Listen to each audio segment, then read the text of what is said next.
do you believe in New York? I think it's fool's gold, Carl. I think it's shiny, but you take it to the bank. Nobody's gonna give you no money. They ain't gonna give you no money for that. You ain't gonna get paid for that. I don't believe them. I don't know.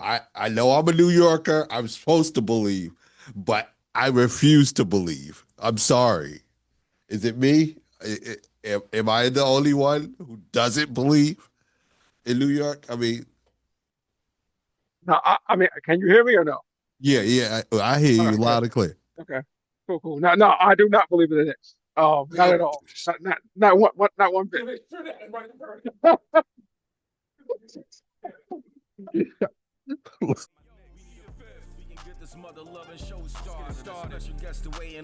What's up, world? This is We Need a Fifth. This your man Mo. Got my man P in the building. What up? Got my man Hill on the line. Trust me, people, don't do this. Don't drive and jive. And I got friend of the show, my man Carlton Level in the building. Yes, sir. What's up, everybody? I am here Family member. for the fifth. Yes, indeed. Friend, The family affair. family member.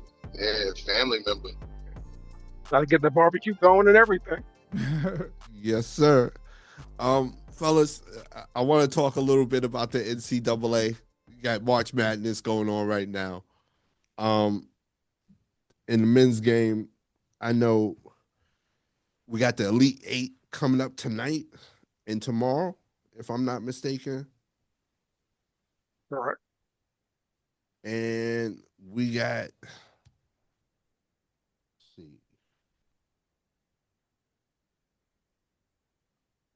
we got Arizona versus Purdue and Illinois versus Iowa, Tennessee versus Michigan, and UConn versus Duke. Woo! That's the coach dream right there. Well, not really. Not really. Let me stop saying that. We got one good coach that's about to. He doesn't have to win too many. One more, I might put into great coach. I mean, they can't play it, but the Hurleys damn sure can coach it. Yeah, yeah, yeah. This is not a standout UConn team. No. No. I don't think they have a top 10 pick on their squad right now. No arguments.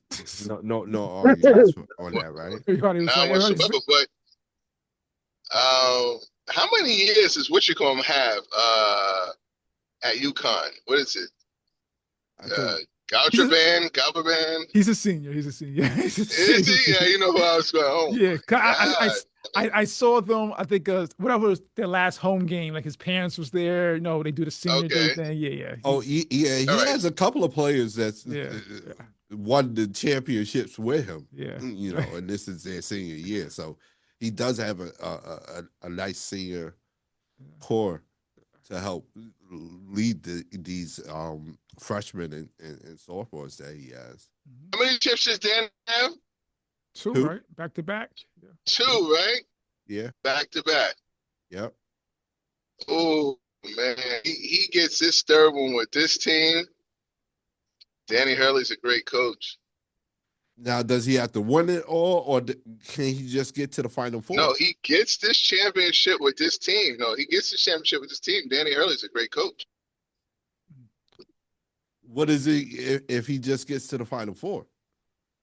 Well, he's a very good coach. Two chips. Damn near a very good coach. He's ascending. He's still ascending upwards. It just shows that, again, we always argue about this, how much coaching matters. It matters. It matters. It matters more when you don't have the players that you would have top pick wise. So like the guys he has now are not your normal star-studded guys. You don't see as much then, but you get guys like he has now, and they're playing above their pay grade. And it's why they're at where they're at now. So, I mean, you give all the you give coaches that do when that's happened when we have star players, you're just kind of managing egos.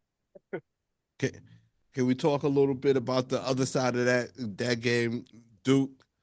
I think they broke a lot of New Yorkers' hearts. Um, and then the Cinderella run of St. John's University. Um, do we believe that Duke can take it? Is the team to take UConn at this point? I know their point guard came back from injury from a surgery like 20 days ago, and was able to give him some solid minutes. Yeah, I would look at it the other way around. Is UConn a team that could take down Duke? I think Duke is like the number Yeah, I one think Duke's the favorite, right? overall Yeah, seed. So yeah, I think Duke's number over seed. To me, they have more talent. So yeah, I would reverse it. You know, can UConn beat? I feel like UConn is chasing Duke. Duke's not chasing UConn this year. You know what I mean? But to answer your question, no, I would definitely take Duke over UConn. And I got Duke too. I think their biggest scare is probably Jerry McNamara in the first round. It's the only time we really want to snipe a big team at that time, when they're a little late in and not taking teams serious. So they were up by 12 at one point, Siena, and then end up losing by 5. And I think that was Duke's wake up call. That was the chance right there for me. Right, like their antennas are up now, so right, that type of thing. Yeah, not taking anything for granted. So I think they're going to come out pretty aggressive on any game. Like, you get that scare, and I think you're just not going to, let that repeat itself again. So, I picked Duke in this matchup. Some weird reason, because I like Cohen Carr. Wanted to see Michigan State come out of there because just Connecticut just doesn't excite me. But it's not about me when it comes to the tournament. It's good, sound basketball, making free throws and making the right plays. And, coaching does play a part when it comes to these type of, situations in games. You can get out-coached in the last maybe 3 to 5 minutes of a game and lose it, a la your Rick Pitino and your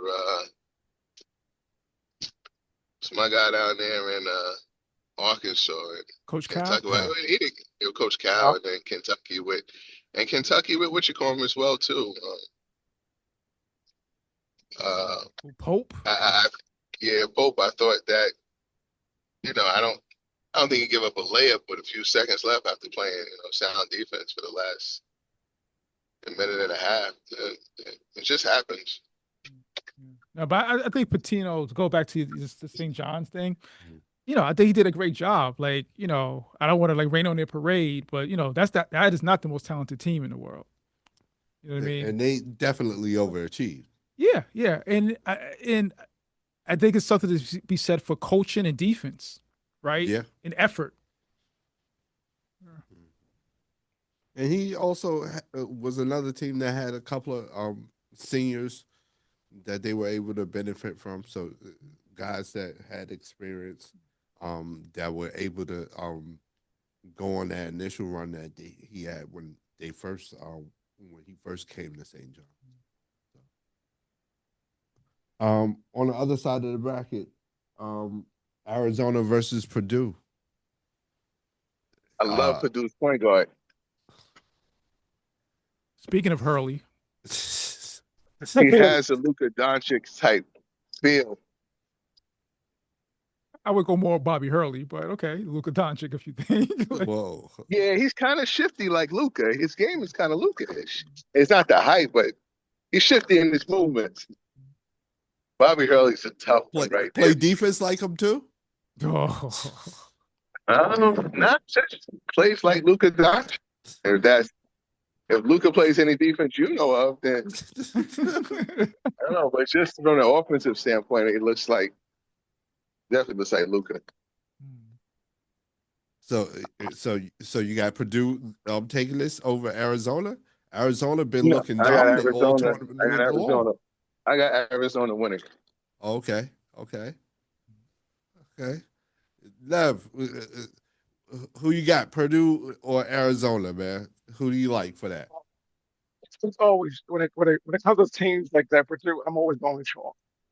Like, I know Purdue is not bad, but I'm going chalk with Arizona. It's just I don't know much about Purdue. I know Arizona's pretty good. Arizona's been doing their thing. They were for a while in the season. They were the one or two top teams overall. Mm-hmm. So I don't see why I would choose anything else other than that. I don't think they're going to. I don't think they're going to get tested until they get to the next round.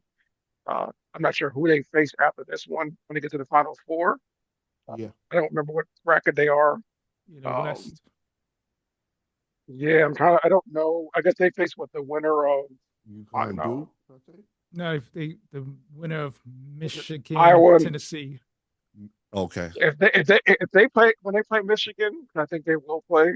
Um, that will be a nice test for them. Mm. That's a real matchup. I mean, I don't think Purdue. I mean, Purdue will hang out for a little while, but I think eventually that Arizona's going to pull away. And before I give y'all my prediction on the Purdue Arizona, let me get to the UConn Duke.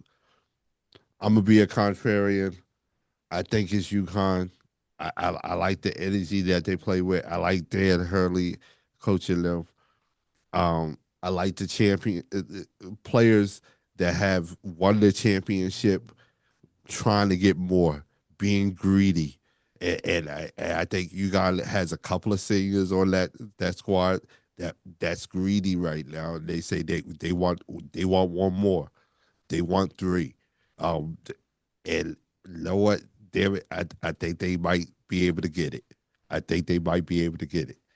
I don't know. I think Cinderella is still out there. You know, like, hey, the pumpkin, the carriage hasn't turned to a pumpkin yet. Driver's still out front. I would like to see Duke lose, because I haven't liked them since the '90s. So if anytime they can Amen. lose, Say it again, brother. Say it again, so brother. I was mad at Sienna for losing. They played their starters the entire game, then give them one rest. I mean, even when they were up 12, like, yo, man, give your starters rest. You know you don't have a bench. Give them some kind of break because you need it. And what happens? They Yeah. got beaten in the second half. But yeah, anytime Duke loses, it's a blessing. It's a blessing. I love seeing it. I wish I came in the first round, but if it comes now, well, I'm cool with that. Yes, sir. Um, but P, who you got for the Purdue Arizona? Me being the NCAA bracket um expert that I am, because I had this being Arkansas going against BYU.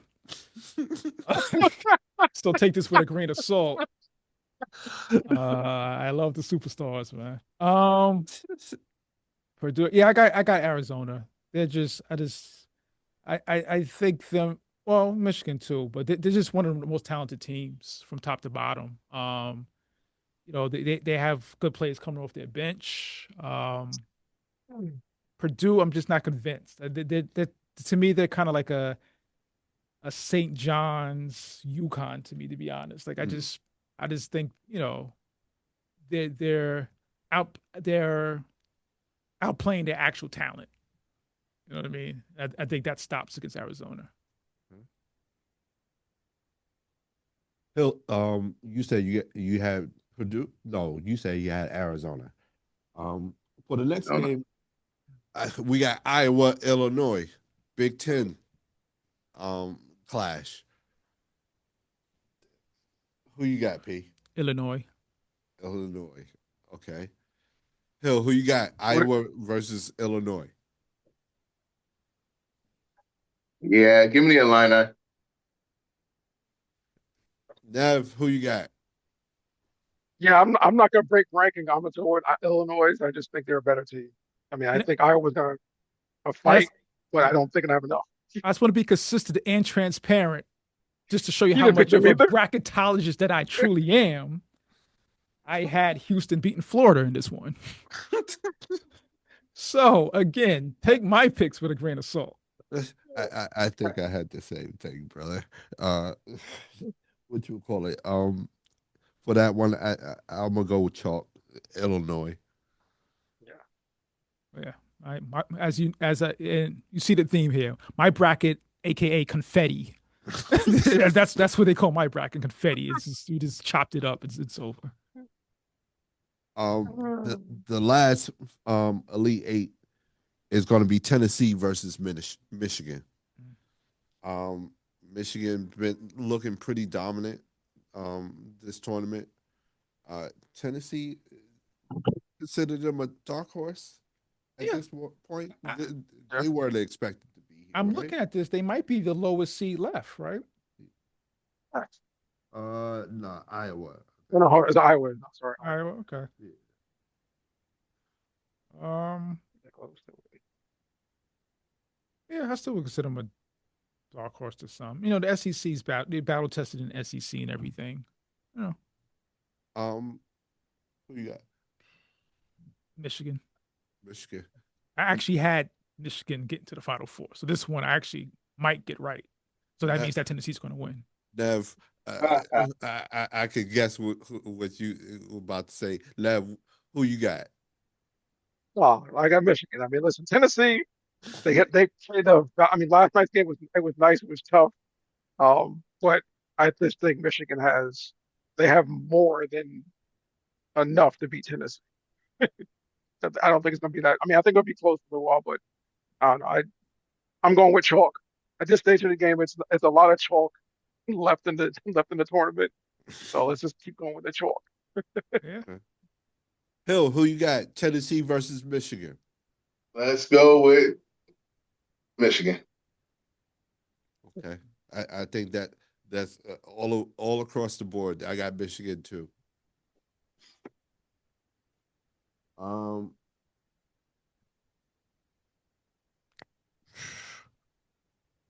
Now, this is I'm gonna ask it, but I kind of know the answer already. But I'm gonna ask it anyway. Have you guys been watching the women's tournament?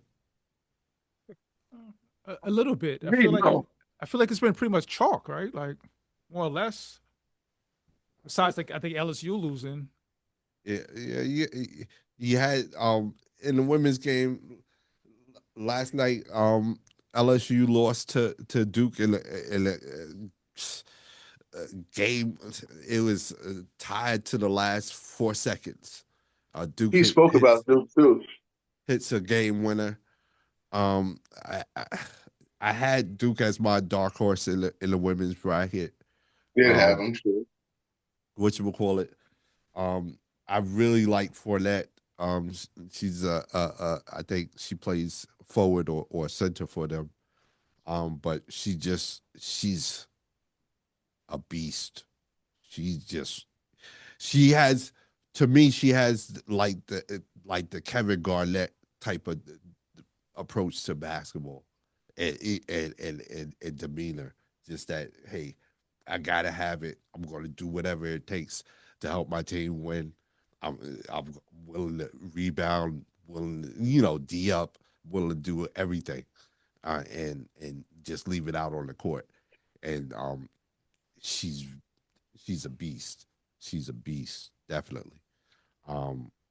Which we'll call it UConn made it through to the Elite Eight. They're going to be facing Hannah Hidalgo from Notre Dame.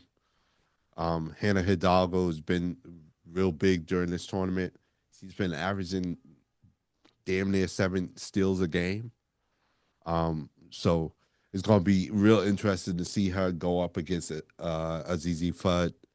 So offense against defense, see what comes out on top with that one.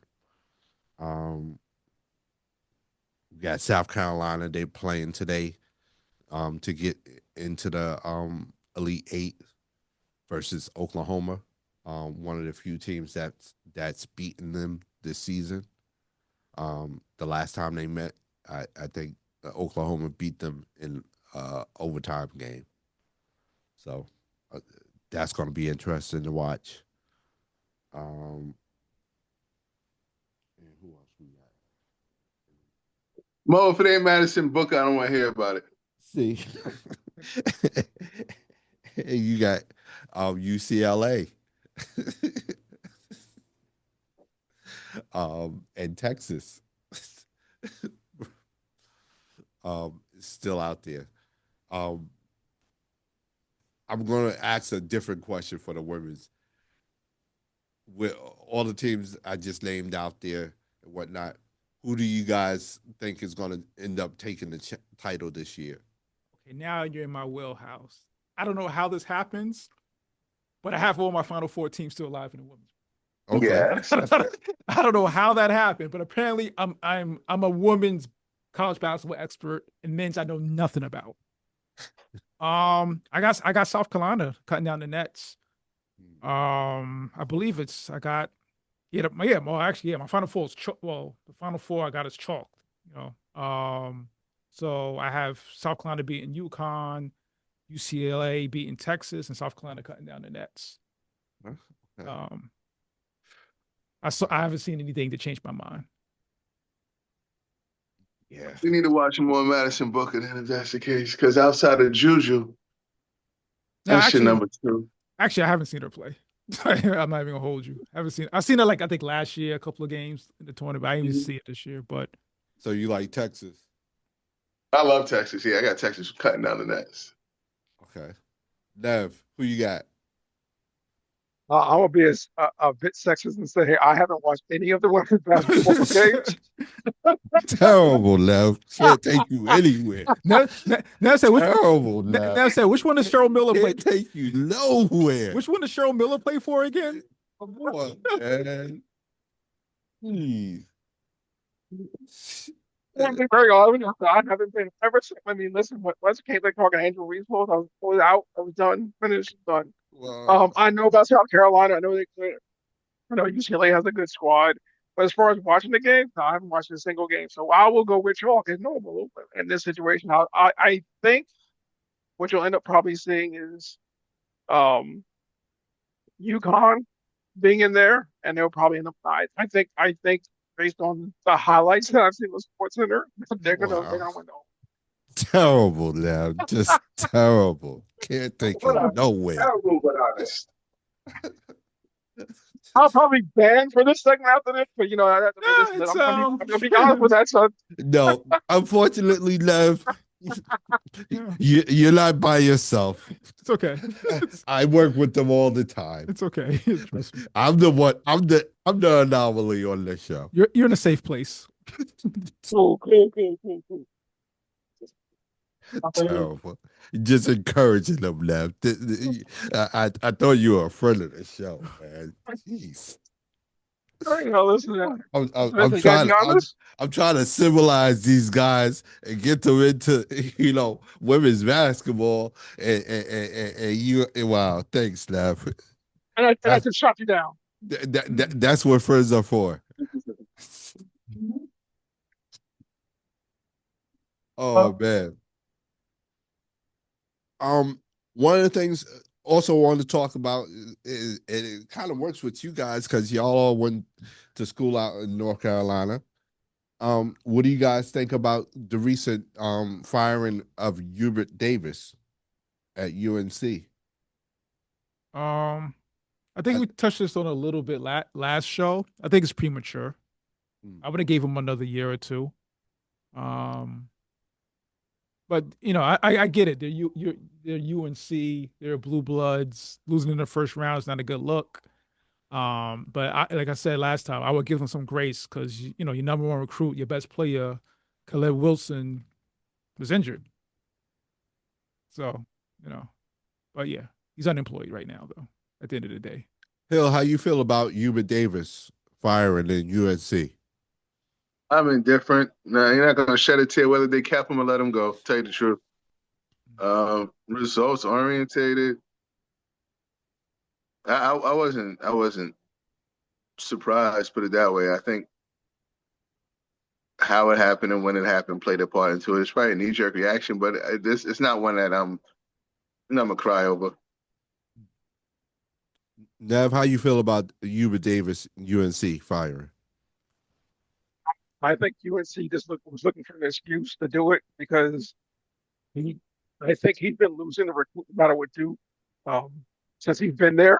He hasn't gotten the top names like Duke has gotten. Duke has pretty much gotten all the names they've done. And in North Carolina, you have to bring. I mean, you can have good squads like he's had. He's had a record. If you look at his record, it's good. There's nothing wrong with it.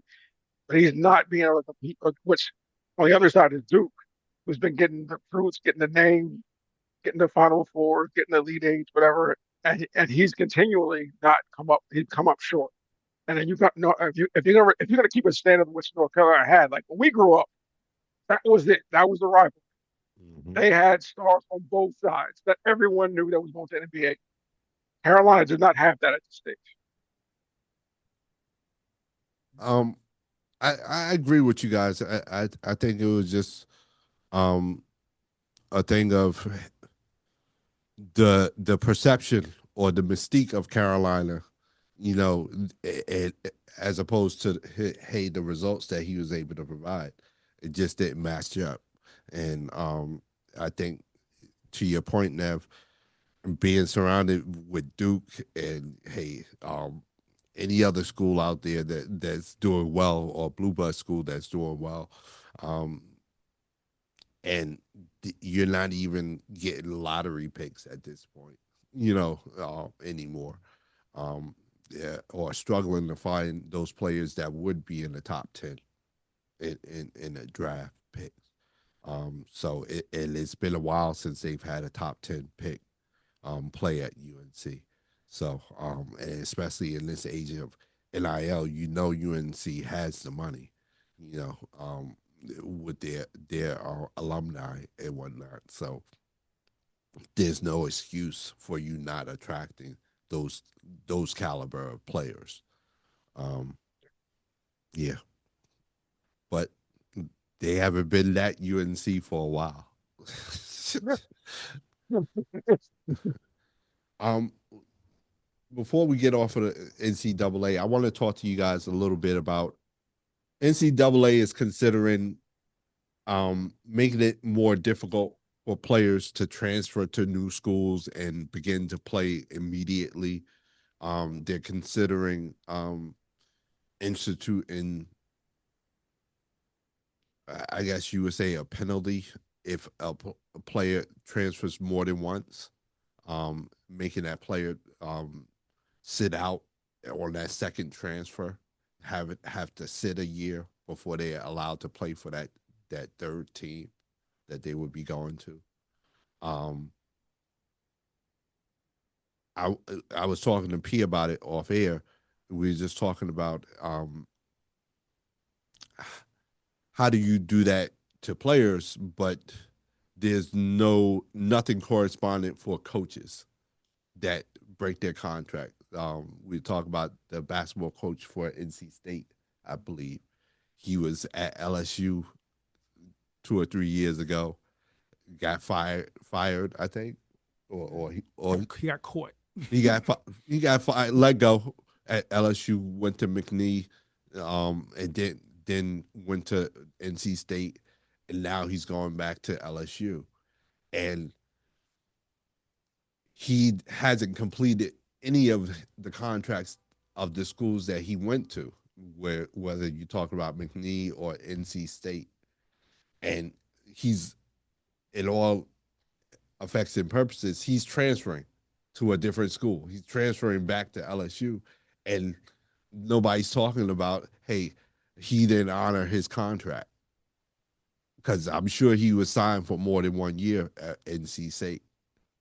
And nobody's talking about, hey, his loyalty to NC State or his loyalty to the contract or honoring his contract, honoring his responsibilities or the agreement that he made, all the things that we hear thrust at players who decide to transfer and change schools.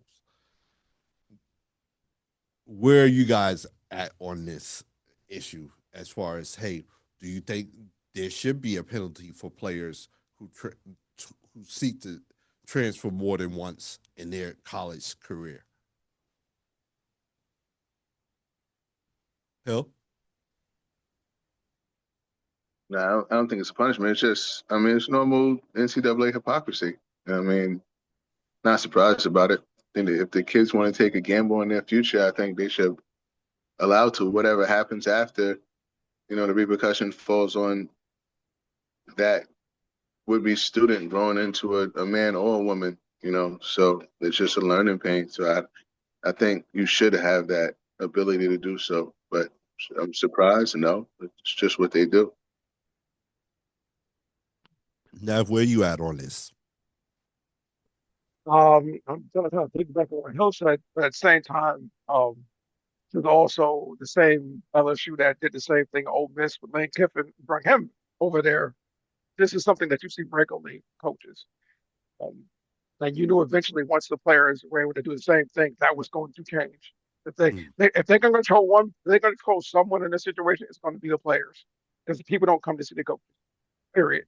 And then and the coaches stuff is all guaranteed money, so it's money that has to be paid no matter what. NILs, you get paid for that season, but then you're basically a free agent every year, and they don't want that. They have no control over that, and they don't feel like they can build their program. Now I understand why they want it. It's just there is no real way to curb that and encourage teams to encourage players to do what they need to do, what's best for them. You allow you're being hypocrites on one end because you're essentially saying the coaches can do it. You can recruit me, and then the same guy recruit me leave, and I can't go anywhere. That's complete hypocrisy, and no one they're never. It's kind of like the government. They tell you one thing, and then tell you they do the exact opposite. It's kind of the same way, right? So it's the same thing here. So these guys did that's what they did to players, and if you had paid any attention long enough, you knew that was going to happen. So the players got any semblance of having the ability to be okay, I can be here this year and then go somewhere else next year because you know what, you guys got new roots and you got someone you promised time to do, but I'm here. I'm gonna go somewhere where I can get play because at the end of the day, I'm trying to get a job. That's basically what happened. Hey, where you at? Yeah, it makes no difference to me, to be honest. Like the kids that transfer back and forth, to me, it's like the equivalent of being a journeyman in the NBA. Like they're not stars because the stars are one and done. So I'm okay with everybody going wherever they want to go. It really doesn't make that big of a difference to me. The hypocrisy we all know the NCAA for years. We know what it is. I'm definitely I think the same sentiment as you guys. I think it is definitely a blatant level of hypocrisy, you know. And to your point, Nev, I think hey, the NCAA has always been about hey controlling the players and making sure they stay in their place while they make all the money. Um, and I think if they do pass this, what they're considering is just another level of that. You know, just trying to reassert control that they feel that they have lost through NIL and everything that the players have been able to grab from them as far as financial benefits. Um, wow. Before we get to the NBA, I want to talk a little golf. We rarely talk about golf, but I have to talk a little bit about this. By rare, you mean never? Yeah, the first time we never the do history it. of the show. We never do it. Rare. But your boy Tiger Woods was involved in an accident last night. It seemed like he rolled over his Land Rover, trying to overtake a delivery truck. He, and full disclosure, they did a breathalyzer on him. They found that it was zero point 0.0, so it doesn't seem like it was alcohol related. He did explain to the cops that hey, he's recovering from surgery and stuff like that to the cops when they stopped him.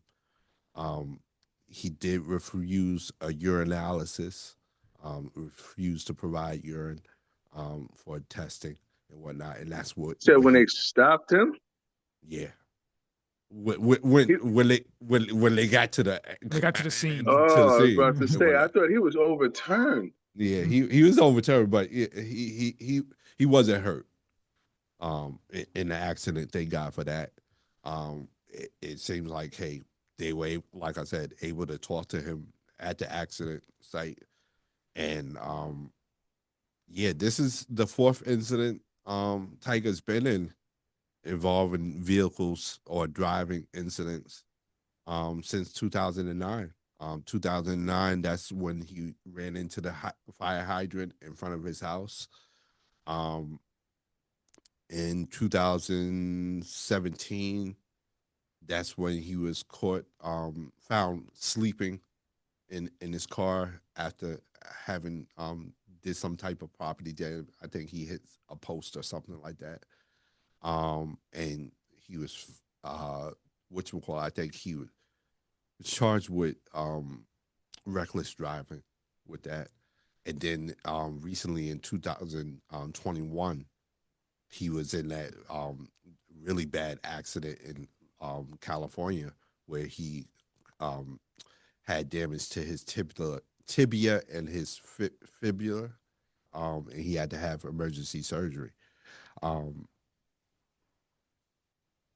any thoughts on this? I know he was planning on making an appearance at the Masters. At least that was the talk, and he was signing up to get on the seniors tour. Um, any thoughts on this incident? Do we want to see Tiger back on the golf course at this point? I guess that's my question. I mean, Oh, well, he's been so far removed from winning and actually being on the course. And maybe it's just me having checking for him, but I would check for him if he's winning. So I don't even look at him even as a golfer anymore. I just thought of him as a great golfer, the greatest golfer of all time, who's just gone into retirement. I didn't even know he was still active. So I treat him now as just a celebrity like a Jordan. I don't expect anything from Tiger Woods. And when that happened, I was like, maybe alcohol induced, maybe women issue. He's had multiple. I was just hoping that he was all right from the rollover. Once I found out he was okay, I kept it moving. Didn't take anything into it. Hmm. Is that where we at with Tiger Woods? oh well, me, the whole craze, and I don't like golf. I never seen him play. So to me, like Hill said, like to me, he's a celebrity. You know what I mean? Like I Mm-hmm. don't watch golf. I never watched golf. I've never seen him golf. Yes. So that aspect, I could give a damn. I don't give a damn about. But I do hope that he takes the necessary steps moving forward that this doesn't happen again. I'll say that just as like a human being. But as far as him playing again, coming back, I didn't. At his apex, I never watched it. So yeah. Nev, where you at with Tiger Woods, man? Well, I'll put it this way: I didn't watch golf before Tiger. I haven't watched golf since Tiger, and the Mhm. only time I watched golf was because of Tiger. He Mm, was a lightning rod for people who just he was one of those guys like you watch and you were watching greatness, and you had like any other sport you wanted to see it. Now, did I tune in every single of his golf tournament? Absolutely not. I turn into Saturday or Sunday, whatever it is, and watch a little bit. When he played, I watched, and when he didn't, I turned away. Golf is just not something that you watch on television. But the sad thing about uh, Tiger is he's had these issues his entire career with these accidents, and that's the biggest issue. This is what the third or fourth time he's had a car accident or something mm-hmm. where he's had these things. And that's probably worse to me than them coming back to play golf because it seems like he's doing all these things. He's taking all these medications because he's gotten these accidents and he's still trying to go out and play. And I get it. You love this sport. You want to be part of it. But you keep putting yourself in harm's way to go play something that you say you love to do. You lost your family over it for the most part. It ruined your marriage with you cheating and doing all that stuff. But no, everyone does that. But you got caught. Then you got another rollover. And you missed time with your family. And then you almost, like you said, you almost died that one, but it needed emergency surgery. Mm-hmm. He should just stick to being like Paul and Hill said, just be the celebrity. Like you come somewhere, you bring the money no matter what. Your name is that way. You're Jordan of golf. Like you go somewhere, everyone knows who you are. You Yes. don't you don't need to do anything else. And I have 4 words for Tiger Woods. If you're listening, hire a personal driver. I think at this point that's where you should be at, and I think anybody that cares for you and considers you their friend would tell you, bruh, you need to hire a driver. You can't drive. It's facts. You got a record because you can't drive. You got a criminal record because you can't drive. And we're not even counting this time. All right? Hire a driver, please. Don't cheap out on that. Don't save money with that one. Okay? Because it's obvious that for whatever reason, you can't drive. Driving is not a safe endeavor for you. So you need to hire a driver. I'm being funny, but I'm not. Driving, come on, Tiger, you got to be better than that. Oh man, we're going to the NBA. Want to talk about one of my favorite players. P already know who it is. I know he'll probably already know. My man Victor Wembanyama. He's my new favorite player, and he just came out a couple of days ago. People asked him, "Do you feel like you should be MVP?" And he said yes. He's laid out reasons why he should be MVP. One, y'all forgot that there's a whole other side of the game called defense. And I'm probably one of the best people doing it right now. That's one.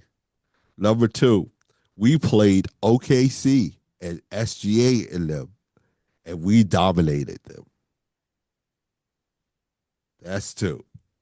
And three, you look at my other numbers that you guys actually care about, and my numbers are up there. I'm averaging north of 25 a game and hit you with double digits rebounds, leading the league in block shots and all that good stuff. Yeah, I deserve to be MVP.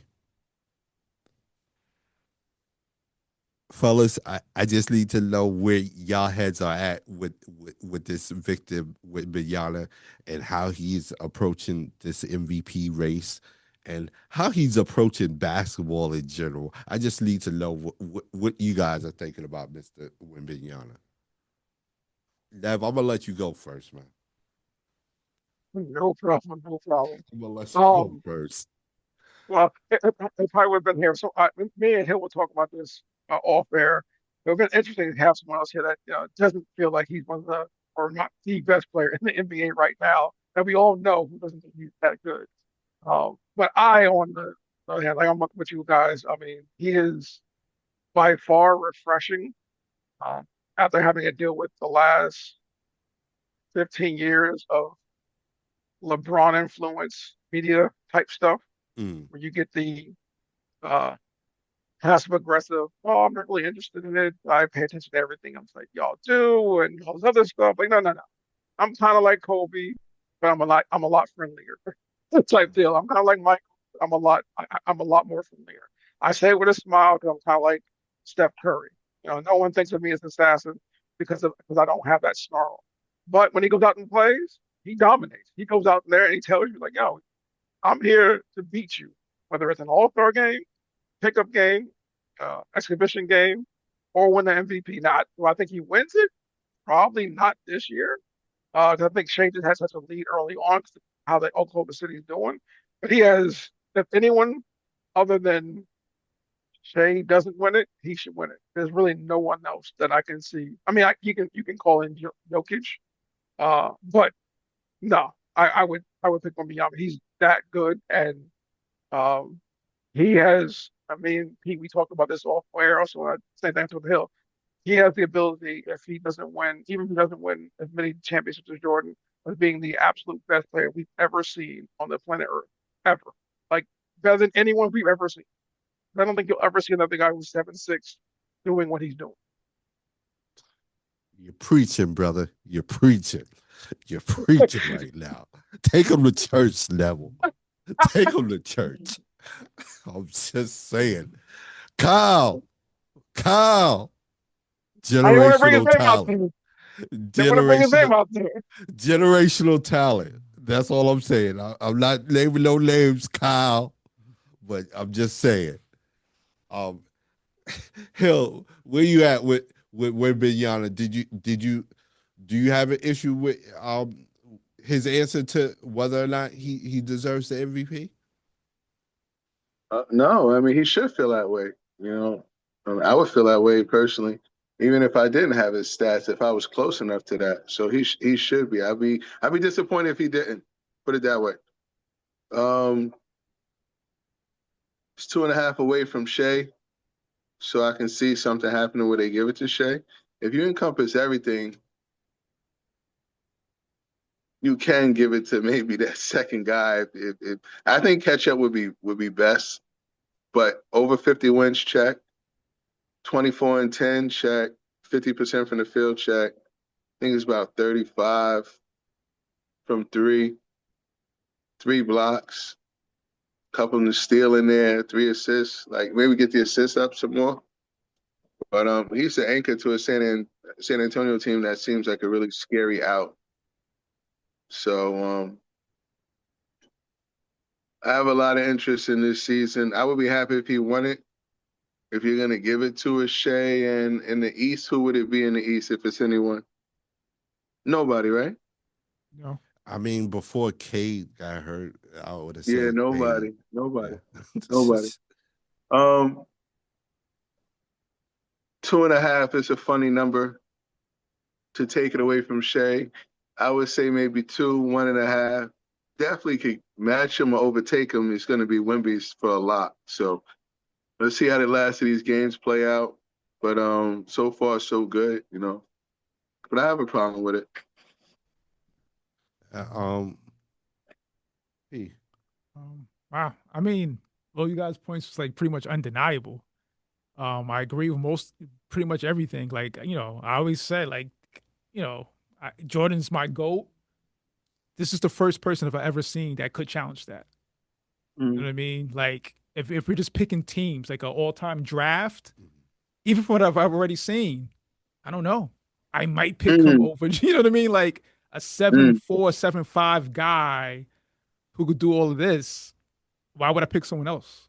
You know what I mean? As far as him claiming he wants to be MVP, I feel like, yeah, I think every player should want to be MVP or want to be the best player. If you don't think so, then you're right, because you probably won't win it because you don't have that confidence in you. Like, if you don't think you're good, why would I think so? But I think it's a 2-man race. I would go SGA just because of the record. Saying all of that. He's averaging 30, he's shooting like 55%. He's shooting like 55% at the shooting guard position. That's crazy. So it's just a testament to both of them, how great of seasons they're having. But yeah, that being said, if the Spurs catch OKC, forget everything I said, give it to Wemby. Yeah. So it just comes to wins and losses for me, because both, those are my 2 favorite players. So basically, to me, whoever has the best record, give them the MVP. No, I feel like you make valid arguments for SGA. Both you and Hill make valid arguments for SGA, and I think definitely in in the world that we're living in right now, SGA is more than likely going to be MVP. But I'm here to say, and I'm gonna put it on wax, Wemby is my MVP. If I was voting right now, today, he's my MVP because he plays both sides of the ball. And Shea is not better than him on defense. But to push back on that, SGA plays both sides of the ball. He's not better than Wemby on defense. And Wemby's not better than SGA on offense. He scores more and he's more efficient on offense. I know I have Wemby second, so it's not like I'm saying, "Oh, you're crazy for Wemby being MVP." I have him second. Yeah, but Wemby's a better defensive player, but SGA does play defense. Wemby's good on offense, but I think SGA is a better offensive player than Wemby. And I think for me, I keep in mind that he's basically been on a minutes restriction this whole season. That's not SGA's problem. That sounds like a you problem. Like, that's not SGA's problem. Take that up with the coach and organization. He ain't playing more than 30 minutes a game and doing this. And hey, will I take that into account? Yeah, man, it's tough. Because I have him as defensive player of the year, so absolutely, I have to definitely have him as a better defender, and I think the offense, the gap between them two, is not that big to me. You know what I mean? It's 2 3-pointers. You know what I mean? If that, you know what I mean? It's like, all right, you know, I'll let Foxy take up that gap. You know, like, hey, that's what. But I don't know.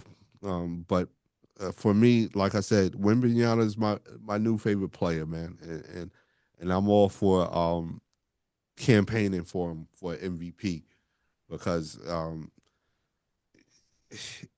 I think he's gonna start reminding the MVP voters out there that, hey, there's two sides to basketball, an offensive and a defensive.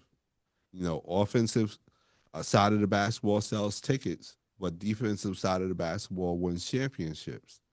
And at some point in time, we got to give some weight to what players can do on the defensive side. Yeah, I think that narrative's been pushed a little bit too much because Giannis won MVP and defensive player of the year the same. You know what I mean? So it's been done. Olajuwon, David Robinson, it's Jordan, Kobe, the late great Kobe Bryant. So it's been done. You know, so it's true, but I think it's overstated at the same time.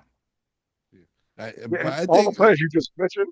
Sorry, all the players you just mentioned play both sides of the ball. Right. Like, yeah, and they won MVP, so it's not like right. You know. Right. No, I'm not disagreeing with you. I'm actually agreeing with you. Yeah. Everyone just does that. I mean, the only thing that really gives to me this year that gives Shea an advantage because I think Wemby's he missed what 10, 12 games, something like that this season already. Yeah. Right. So, but Shea has played 3 quarters for like a multitude of games. Like he's the most of his stuff in 3. Like, that's if you're gonna say me if you're gonna give it to Shea, like I said, that's why you're gonna give it to him because for the majority of the season he's played 3 quarters and got all he wanted to do and then bounced. Now if Wemby had more games, it probably will be closer. I think it'll be going to Wemby. But sorry to interrupt you, Bo. No. I think as far as when I'm thinking of the non-two-way so-called two-way players that've won it, right. To keep it a buck, it's pretty much Steph and Joker, right? Mm-hmm. You know, we'll give them average. We'll say they're both average defenders to be kind, right? 100%. 100%. I think James Harden. James Harden, yes, definitely, yep. So, but I think the majority of the time, the two-way players do win it. Yes. Unless you have like just, Joker triple-double, Steph like 50, 40, 90, there's an unbelievable offensive. Like the guys who aren't two-way players that want to have had like all-time offensive years, basically. And all right. Now, before we get out of here, whatchamacallit, I'll be remiss to not talk about the Lakers with a Lakers fan here with us today. I'm surrounded by Lakers fans today.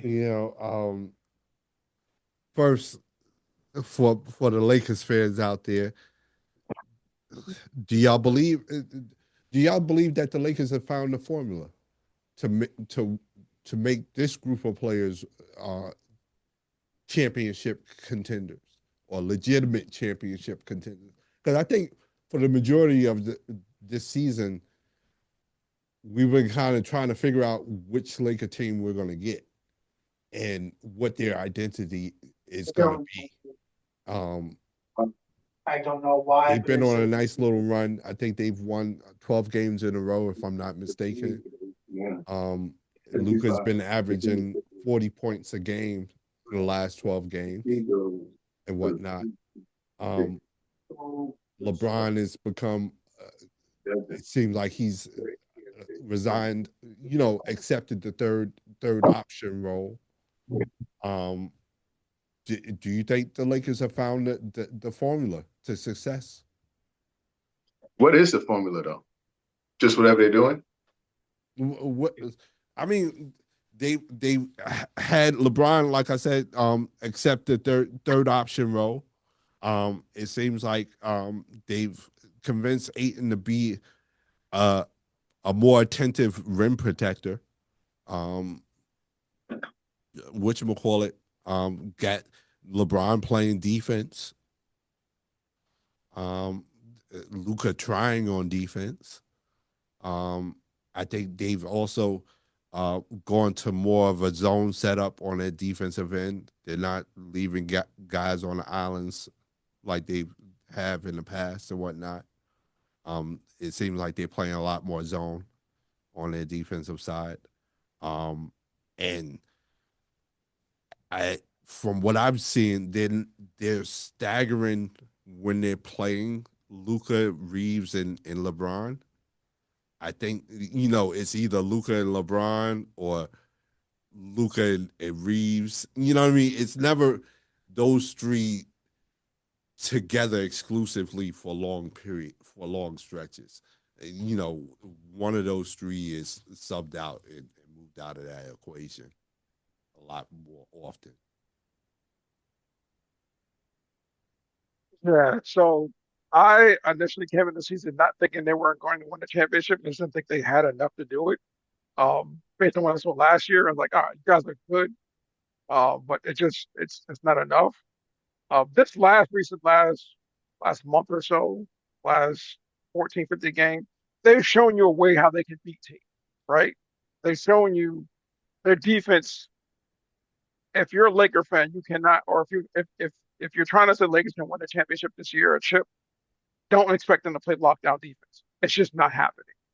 They don't have to play lockdown defense. They do have to have their offenses score, so the other team has to they play it. But their biggest thing is we have to play good enough defense that our offense still can out outbeat your defense to a degree.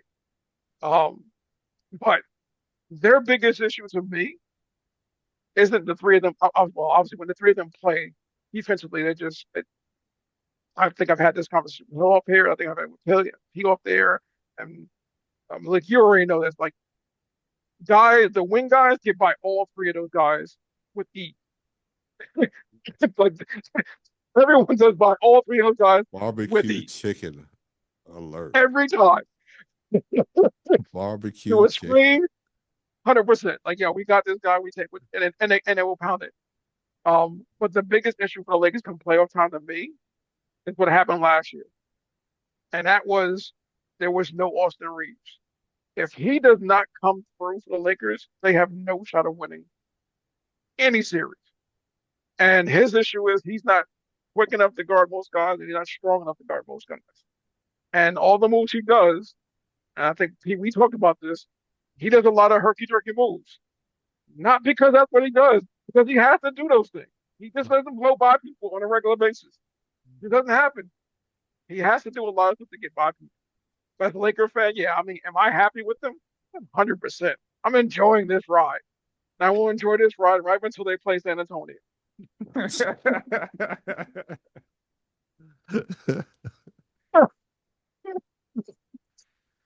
Hill, as our resident Laker fan, OG, where you at with the Lakers?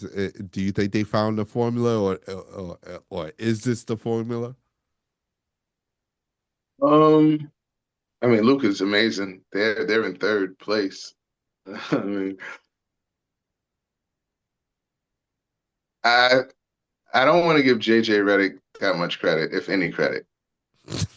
Um, I just I just think however they found a way to, have LeBron sit down and become like a Swiss Army knife per se, but not so much on defense, just to play a role where he's not leading and letting a real, you know, top 10 top 5 play in the league really take over and his ego step back. I think that's why the Lakers are seeing, some success. I think they're going to be, barring a Luka, like atomic blow up in the playoffs. I still think they're going to be an easy out because they play no defense. So I don't know. I'm not the biggest LeBron guy, as I told you, so I don't know what I would be happy with what his role is, playing. So I'm kind of happy and sad. It's one of those things as a Laker fan, like you're happy with the results that you're in third, but I'm a little upset at the fact that it's like they feel that, yeah, like they've done It's so. It's just, real shiny, but they ain't give you no money. Oh man.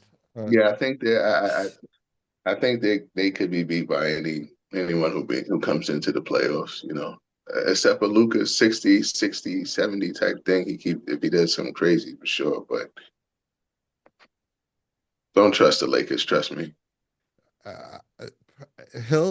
I'm there with you, brother. I think this is fool's gold. I think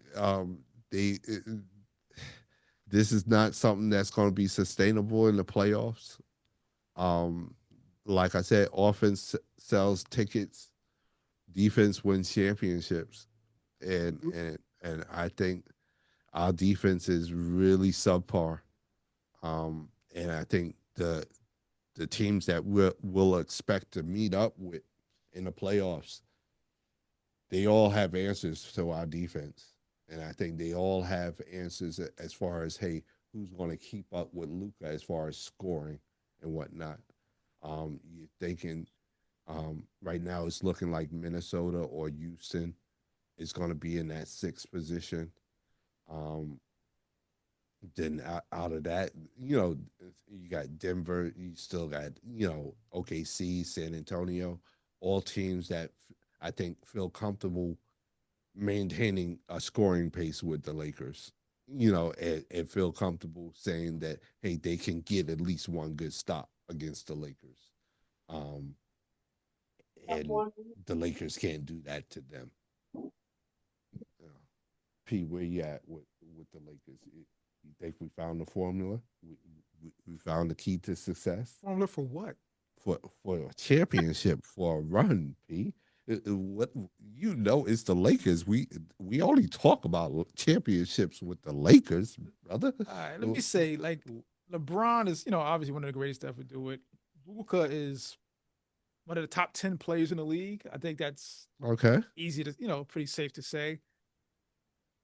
I think if they make it to the second round, it was a good season. Wow. Okay. So they haven't found the formula. That's what you're saying. Just stand on it, P. Stand on it. Say it with your chest. Again, if they make it to the second round, I think Laker fans should say we had a good season. No, that's not a good season. Then they're not going to have a good season. Okay. They're not that. They're a good team. They're not a great team. The Lakers are a good team. They're not a great team. See, that type of talk is good for Knicks fans. You keep that talk for Knicks fans. That's better than the Lakers. Let's keep it above. Whoa, it's a better team. I don't think they're going to get farther. I do. That's where we differ. I think the Knicks will get further in the second round. You think they're getting to? I think they'll get past the second round. Yes, I think the Knicks will get past the second round. That would put them in the Eastern Conference Final. Yeah, they did that last year. It's not even a big deal if they do it. They did that last year. That's a whole nother story because I don't think Tibbs should have got fired.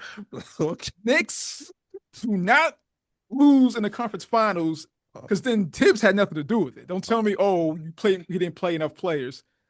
I don't think we'll have to worry about them losing in the Eastern Conference Finals because you can't lose something when you're not there. Yeah, but I'm not a Knicks fan. I don't really care either way. I just thought Tibbs was fired unfairly. But to answer your question, I think the Lakers, if they make it to the second round. I got to jab the Knicks fans whenever I get a chance. I'm sorry. I just saw it. But to his credit, Luka's playing out of his mind.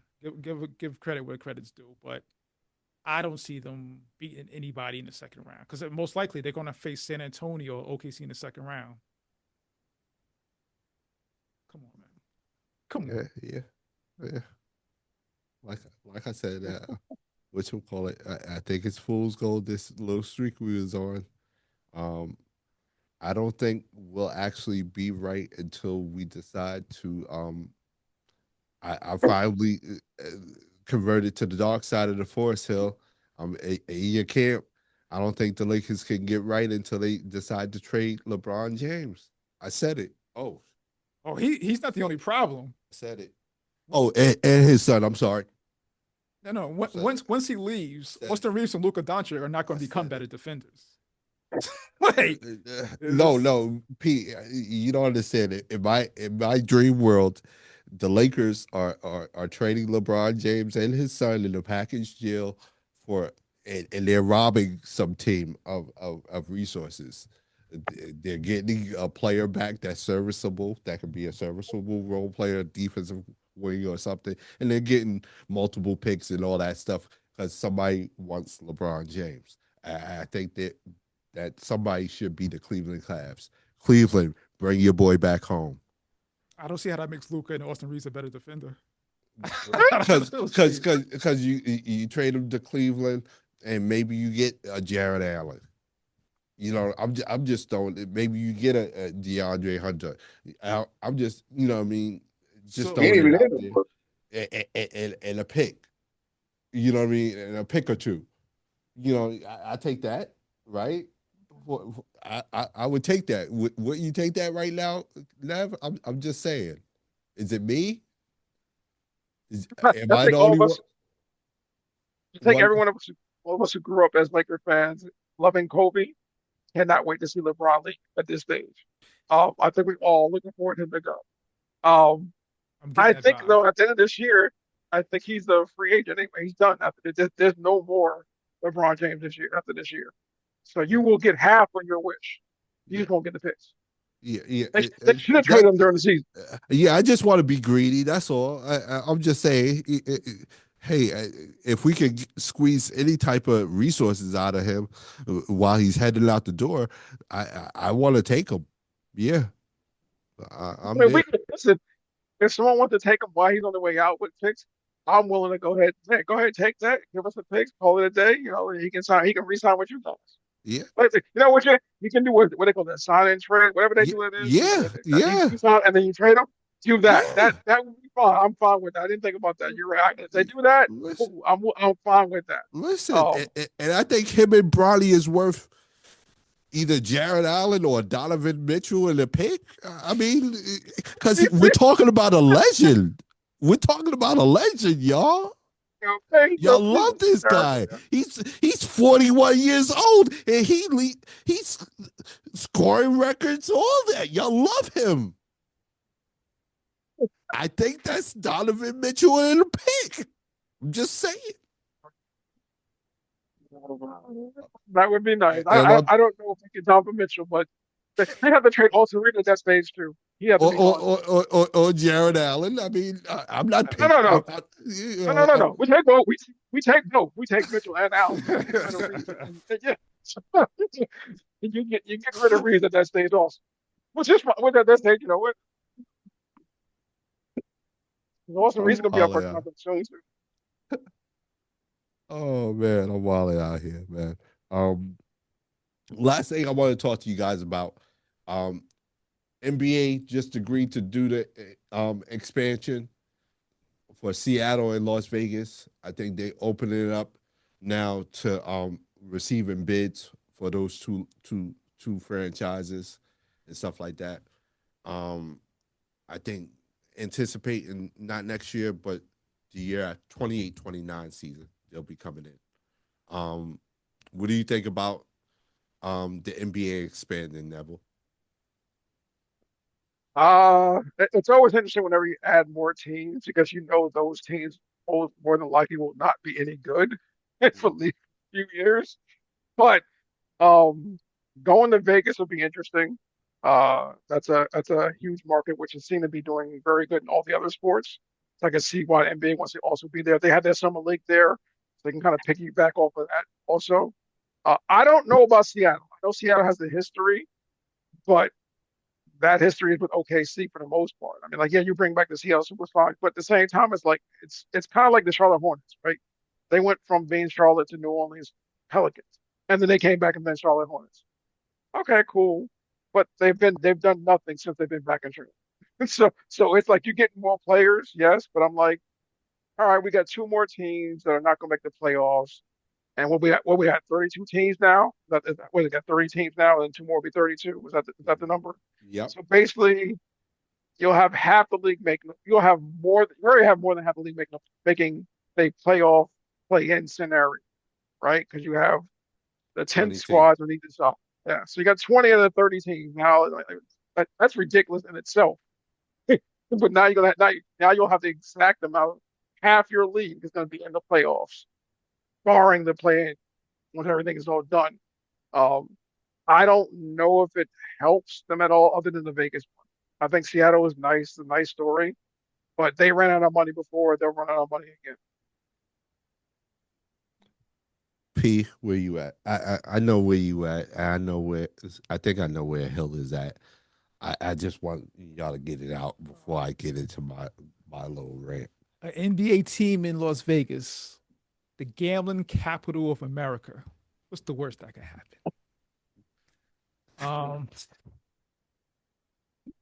It's obvious. Like everybody, I'm not breaking any ground with this one. It's a money grab. It's going to water down the league. It's two more teams that suck. Enjoy. Hill, where you at with this NBA expansion? How you feel about it? No, I think we spoke on it. I'm just not in favor. Yeah, and I'm with you. And I think last time we talked about Bam's 83 and the Washington Wizards, or the Washington Generals, as we like to call them on the show. They don't need to be an NBA franchise. I think I have no problem with, to P's point, the Vegas, but I think if you're going to add Vegas and Seattle, you need to take away Washington and New Orleans, or Washington and Utah. I think there are too many these teams that have been consistently bad for decades, to a point where, hey, the modern NBA fan has never seen the Washington Wizards win 50 games. That last happened in 79. So it's like, and then you saw the travesty that was that Bam out at Bio 83 game. I'm not going to blame Bam for that. Bam was just doing what he was supposed to be doing. And I'm not going to blame Eric Spoelstra for that, because he's doing what any good coach that cares about their player, their star player, would do. What I complain about is the Washington Wizards and the fact that Bam Adebayo got the 83-point scoring record against a JV team, against a freshman team. Yeah, like I said, I'm of the thought that, hey, if you're adding those two franchises, there are at least two franchises that you should be getting rid of, to replace them. I'm sorry, I'm done with my rant now. You're right, though. Wizards have been terrible our entire lives. The only time they've ever been any recent than the John Wall era, they were still bad. Yeah, and that's the thing. It's like, yo, and like my coworker at my job was telling me, oh, but with John Wall and Bradley Beal, I was like, they still were bad. And the one shining achievement was that they made the playoffs. Right. Exactly. And that was like 1 year. He played like damn near 10 years with him. Jeez. Oh man. Um, hey guys, hit us up on social media. Let us know what you guys are thinking. Are you following the NCAA tournament? What do you think about the NBA expansion? Hit us up on social media, Facebook, Instagram, TikTok. Don't forget to like and subscribe to the YouTube channel. Hit that notification button so you know when the next video is coming out. Don't forget to like and subscribe to the podcast where we listen to your podcast. And you can hit us up directly at we need a fifth at gmail.com. Fellas, last thing I want to talk to you guys about. They're doing a reboot of A Different World. They've invited Jada Pinkett to come back. They invited the sister that played Jalissa to come back, and her husband, the Army Colonel Colonel Taylor, Dawn Lewis. Yeah, and Dawn Lewis. There you go. They're coming back.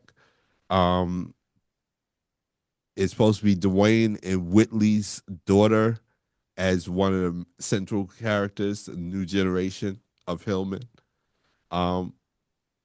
One, did y'all check for Different World when it first came out? And two, are y'all gonna check for the reboot? The look you just make me with this terrible thing. Yeah, I mean, yeah, Different World. That was just part of like the culture. Like, yeah, definitely watched it when it first came out. I mean, it's basically a spinoff of the Cosby Show. Didn't age well, but do you appreciate Jada Pinkett coming back? That's where we have to break it down. When she came, the show was whack. Let's call it what it is. It was like I really didn't watch it when Jada Pinkett came on. It was whack. They're bringing back the right people in Dwayne Wade and Whitley because to me those were like the central. Oh no, just their child. That's going to be the impetus for us going back to the Different World. But I would follow their child, not them. They're not coming back. Oh, they're not going to be on the show at all? I don't believe they may make maybe. Let's put it like this: they weren't part of the casting news that I read. But they invited Jada Pinkett. Yeah, she's cast. I'm out.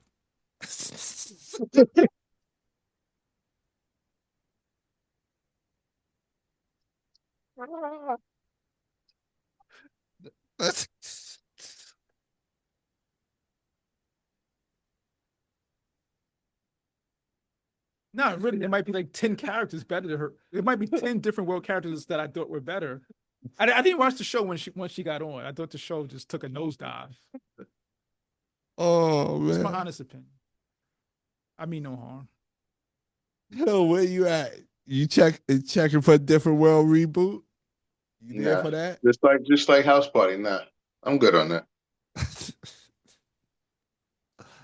You only play so much into nostalgia. I think I stopped watching Bel Air, but it started out okay for me, so I was able to watch it. It's just, I as I get older, my attention span just pretty much closes on a lot of things. So it would take quite a bit to attract me into it, and it has nothing to do with Different World. But listen, I didn't do it. Like I said, I didn't do House Party.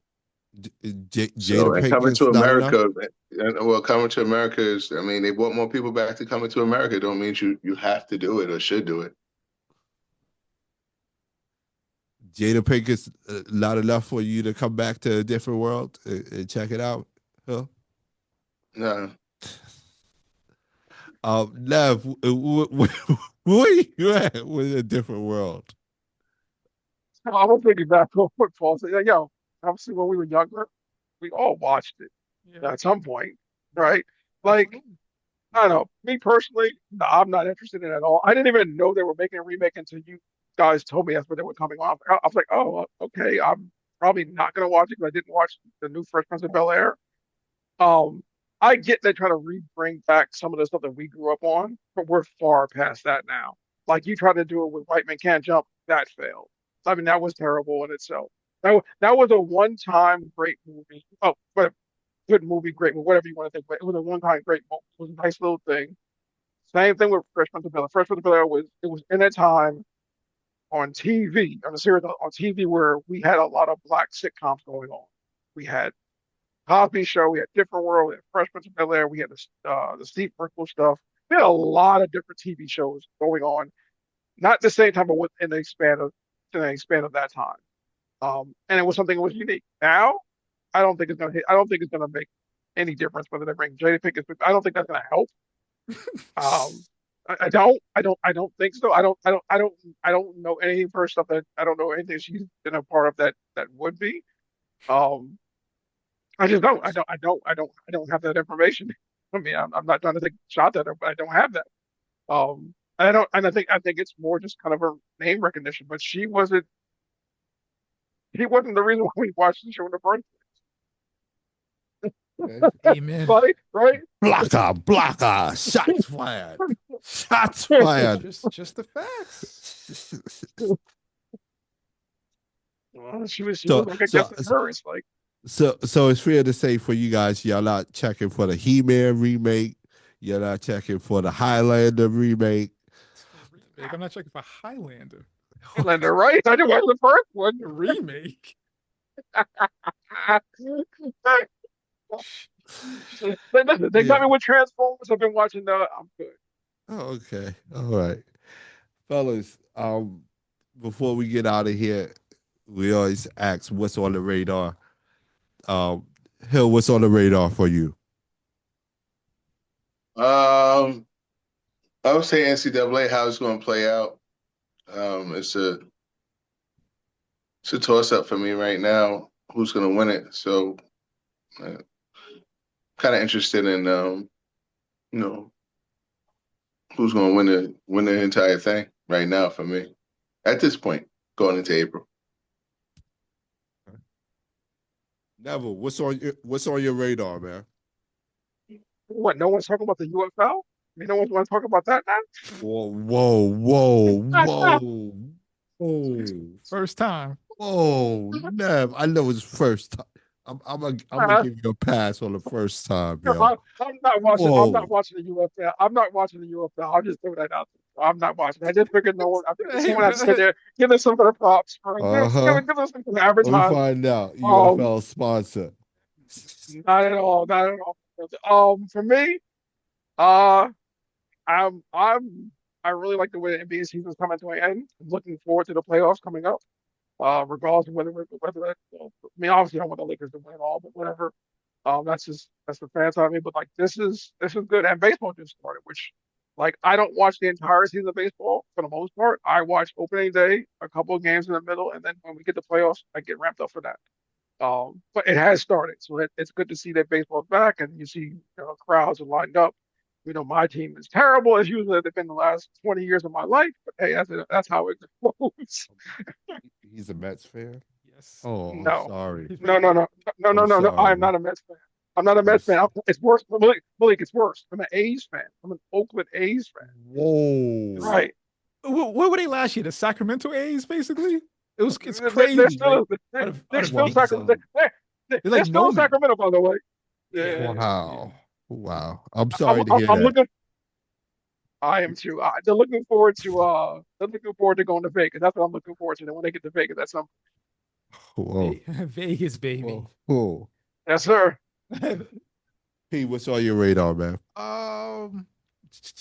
Thurman fights tonight, I think. But the Iran war actually is on my mind. Because of the oil prices, which affects the stock market. It's like a direct thing. But anybody who's into the stock market, it was a bloodbath the past couple of days because as the oil goes up, the stocks go down. So I'm interested in that. A lot of good stocks are on sale because of this sell-off. So I'll be monitoring that. That's definitely on my radar. We cover everything. Time to Geopolitics. Good time to buy. Good time to When buy. they go down, In good company. good time to buy right now, bro. We did speak about Adobe. I hope everybody got out when I said so, because they're dying. They're dying. I believe they call that the falling knife. You don't want to catch the falling knife. What's on my radar? NCAA tournament, and I want to see if the NBA voters will get ahead of history. Y'all have an opportunity right now, NBA voters. Y'all have an opportunity to get ahead of history. We have a generational talent in the NBA right now. Kyle, we have a generational talent in the NBA right now named Wembanyama. Victor. Kyle, a generational talent in the NBA. Y'all can get ahead of this because he should have been Defensive Player of the Year last year. He should be it this year, and he should have another award with that too. And that's the MVP. NBA, y'all can get ahead of history. Y'all could be the ones that said we saw it first. We acknowledged it first. I'm just saying. Hey, fellas, anything before we get out of here? It's been grand. Nav, thanks for chopping it up with us, man. Yeah, man. Thanks for coming through, blessing us. Thank you for inviting me, man. It was good. Gotta do it again. I will bring up one more thing. I forgot. I didn't mention this. Major brings up. Shout out to all the TSA workers, man. I feel y'all. I'm not gonna work with no pay. No one wants that. I know we didn't talk about it. Not really in sports, but shout out to them. Yes. Shout out to Shout them. It has literally nothing to do with what they're doing, and they're just in the middle of it. So shout out to them, man. Facts. Facts. Good point. Very good point. Facts. Definitely. Anything else, fellas? Yeah, we're good. To all our fish out there, be safe. Peace. Peace.